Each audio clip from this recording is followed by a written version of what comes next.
Bonjour, alors je fais suite à la vidéo sur l'accompagnement des adolescents. Je pourrais aussi parler des enfants en thérapie, mais là en fait j'ai plutôt envie de vous partager aussi l'accompagnement parental. Bien évidemment, qui dit enfant-ado dit parent, et comment en fait on va prendre en compte les parents et surtout aussi de pouvoir les rencontrer dans leur fonction parentale. Que ce soit, bien évidemment, famille monoparentale, homoparentale, hétéroparentale, avec les deux parents si possible.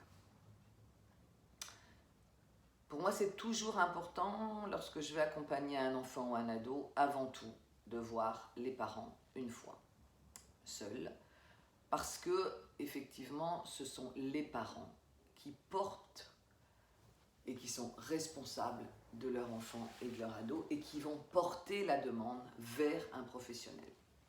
Pour moi, c'est un passage incontournable. Ce passage va prendre du temps, hein. On va se voir effectivement pendant 1 heure où on va poser les choses à la fois sur ce pourquoi les parents viennent, comment et depuis quand les manifestations qui sont à interroger sont présentes, reprendre l'anamnèse, au mieux en tout cas de la situation de l'enfant ou de l'ado, et puis de récolter, j'ai envie de dire vraiment, hein, tous ces différents éléments pour pouvoir les noter, les avoir en tête, situer, de regarder la dynamique. Et puis moi, à chaque fois, donc, je prends des notes pendant cette rencontre. Et donc, à chaque fois, de marquer ce que je vois, ce que je perçois entre eux, ce que je perçois dans le mode relationnel. Voilà, ça c'est déjà un point pour moi important. Mais surtout, et ça je vais le poser au sein de cette première séance, je vais être bien évidemment et avec tout mon cœur extrêmement bienveillante. Cependant, je vais aussi pouvoir dire que si c'est nécessaire, il m'arrivera sûrement d'avoir à les confronter et c'est pas quelque chose qui m'est difficile. Donc effectivement, si j'ai à les confronter, je le ferai. Que ça veut dire qu'il y a ensemble à regarder comment cheminer et puis de voir comment à chaque fois réajuster. Voilà. Ça prend pas, et on ne démarre pas l'accompagnement. Et pour moi, c'est ok qu'on ne démarre pas l'accompagnement. Pour moi, c'est surtout nécessaire qu'on puisse être vrai de la même façon avec les ados et qu'on puisse poser les choses quand elles s'avèrent vraiment nécessaires. Voilà. Et puis en fait, au sein donc du déroulé, j'ai envie de dire, de l'accompagnement de l'enfant ou de l'adolescent, je vais donc proposer aux parents de les revoir. Donc déjà au bout de 4-5 séances à peu près, je vais donc revoir les parents et faire le point sur ce qu'on perçoit. Je vais demander pour le coup à l'ado, l'enfant, s'il y a des choses vraiment qu'il ne souhaite pas que je transmette. Et donc de m'ajuster avec ce qu'on va décider. Mais je dis aussi à l'enfant et à l'ado que effectivement ce temps partagé ensemble est confidentiel. Cependant, si j'évaluais un élément fondamental à transmettre et à relever, je serais et je ferai le choix de le poser à ses parents. Bien évidemment, je le dirai à l'enfant et à l'ado, bien évidemment, mais en termes d'évaluation, c'est moi qui vais évaluer quand même. Et donc si, je vais dire, si par exemple,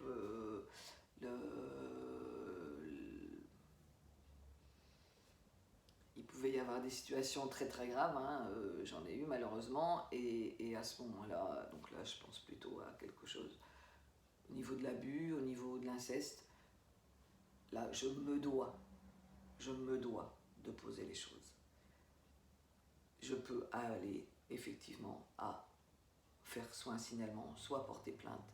Et effectivement, c'est des moments en tant que thérapeute aussi qui sont extrêmement lourds et éprouvants, mais on se doit de le poser.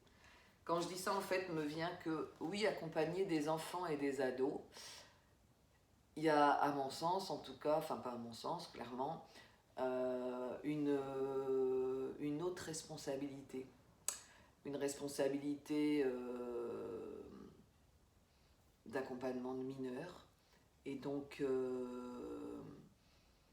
il y a à se poser, effectivement, il y a à pouvoir se poser, il y a à pouvoir être face aux parents avec parfois des choses à dire qui sont lourdes, qui sont très confrontantes. Et donc, il y a à pouvoir le vivre. Je le dis parce que pendant tout un temps, j'accompagnais des enfants et des ados placés en fait en famille d'accueil. Donc je travaillais en fait avec le conseil départemental du Nord. Et puis j'accompagnais des enfants et ados en famille. Et il m'est arrivé, donc ça va faire à peu près 20 ans là que je pratique en tant que thérapeute, il m'est arrivé d'avoir des situations extrêmement lourdes, d'avoir vraiment à me positionner sur de la violence, sur de l'inceste. Et donc, oui, à ce moment-là, on est vraiment pas bien, on est clairement seul. Et là, pour le coup, l'espace de supervision est fondamental.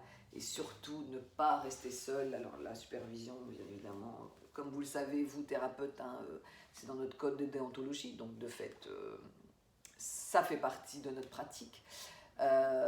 Donc ça, c'est une chose. Il peut y avoir des espaces de covision. Là, c'est dans l'entre-nous, si je puis dire, entre pairs. Mais vraiment, vraiment, j'appuie là-dessus. Y a vraiment une attention à porter parce qu'on est autrement en responsabilité. Je ferme la parenthèse.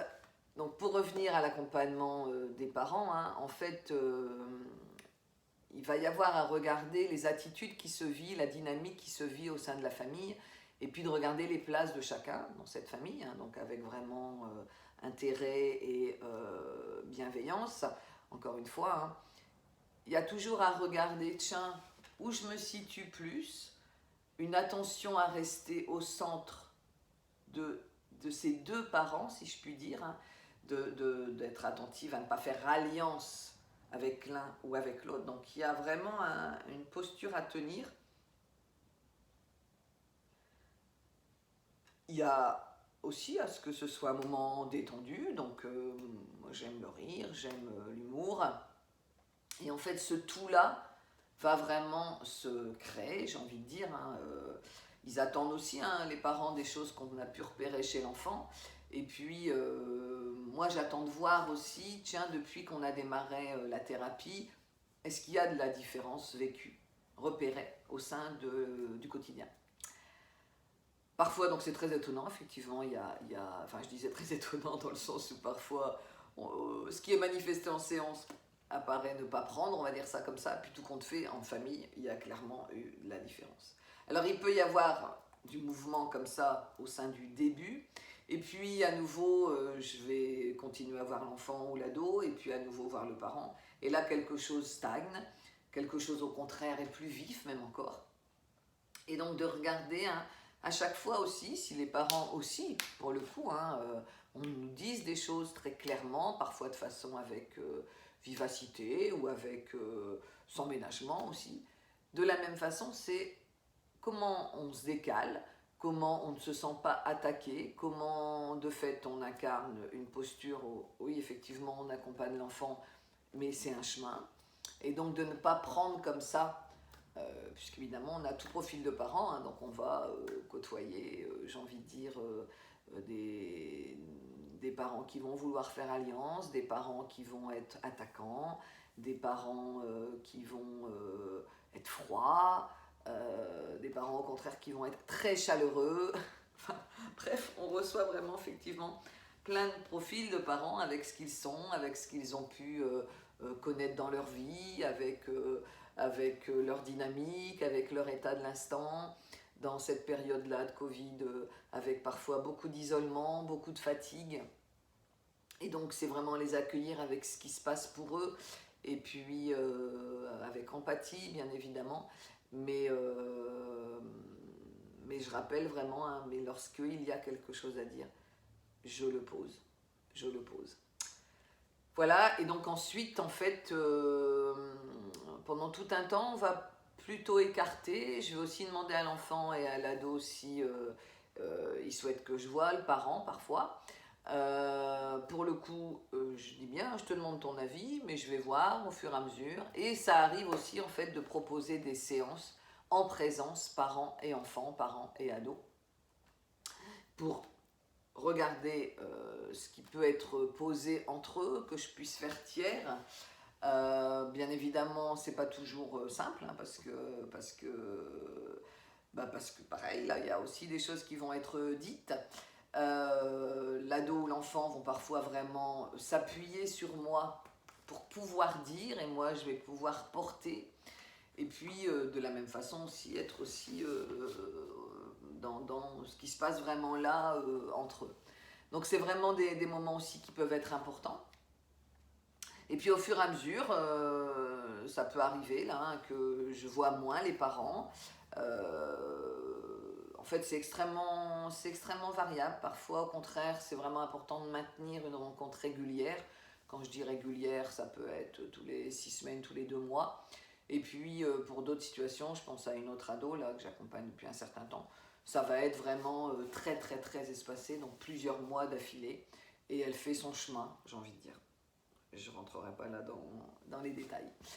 Voilà, je pense vous avoir partagé ce qui m'apparaissait important. N'hésitez pas à faire des commentaires ou à me poser des questions. Ce sera avec plaisir. Je vous dis belle journée et puis à bientôt. Au revoir.